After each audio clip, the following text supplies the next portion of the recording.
If you're looking to buy here and you think you might be discriminated against, it's a deterrent.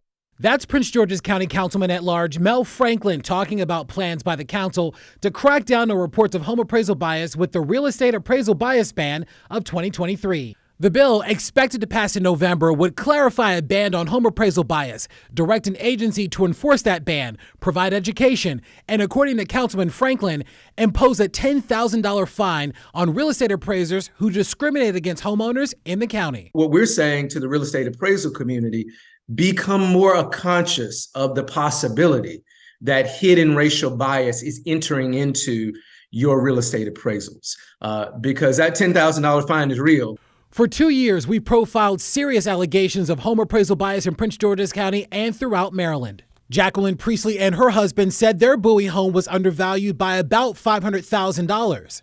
Her neighbor and now Maryland delegate Kim Taylor said her house appraised $300,000 below the purchase price during the height of the COVID-19 real estate market. Both of these houses are in Prince George's County, a county where African Americans make up a majority of the population. Data from the Brookings Institute showed that owner-occupied homes in Black neighborhoods are undervalued by about $48,000 on average.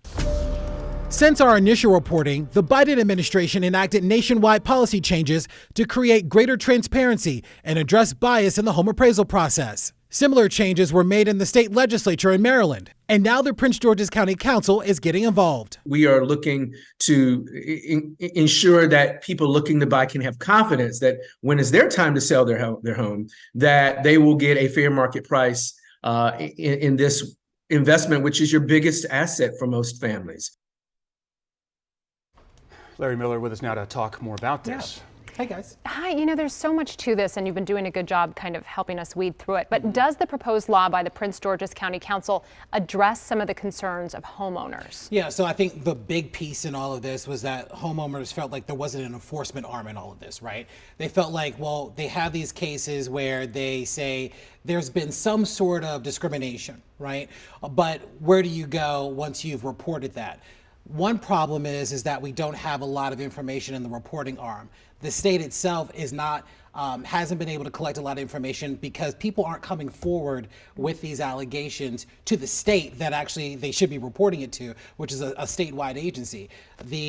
Now the county council says, listen, we're now not only going to take this information, but we're also going to enforce legislation that's going to make it even more difficult for people to decide if they do move forward with these sorts of issues where they want to discriminate against a homeowner, that now there's an enforcement arm to ensure that there's a punishment that's associated with this as well. Yeah, your reporting on this, Larry, has been fantastic. And frankly, it's put this issue on the map. It ascended from just grumblings among real estate agents and homeowners, and now it's something out there for everyone to see and to be able to talk about. So since you started reporting on this, has it been getting better? That was a question that we asked a couple of months ago. We posted this article on WSA 9, and we had the headline, are families in Maryland getting fair home appraisals? And we said it's complicated, right? The complicated part is that people are now more aware, and so they know what to look out for. The other issue is that we still don't have enough people reporting. So people are talking about it amongst themselves in community groups, amongst their family members, but no one's actually going through the process of filing these complaints with the state and then moving forward with that process.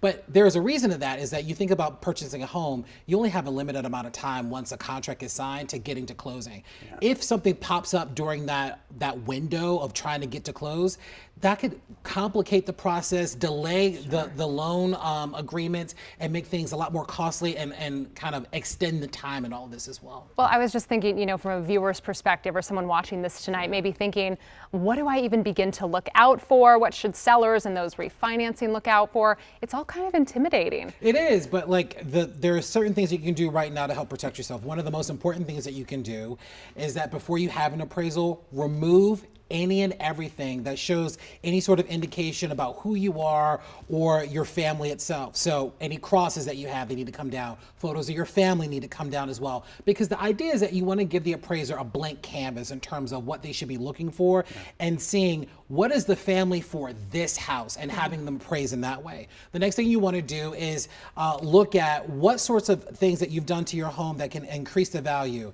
Completing the basement is one of those things that's going to help. Making upgrades to kitchens and bathrooms. One thing that doesn't help that people often think does, solar panels. Solar panels do not contribute to the value of a home.